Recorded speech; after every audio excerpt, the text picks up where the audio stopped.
মাজারের দিকে চোখ দিলে তোদের চোখ উপড়ে নেওয়া হবে, জোরে বলেন ঠিক কিনা?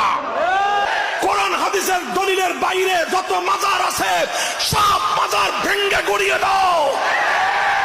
কোরআন হাদিসের বাইরে যত পীরের খানকা আছে সব পীরের খানকা আগুন দিয়ে জ্বালিয়ে দাও। কোরআন হাদিসের সত্যিকার দলিলের বাইরে শায়েখ নামে যত ভণ্ড আছে সব ভণ্ডের আস্তানা গুড়িয়ে দাও।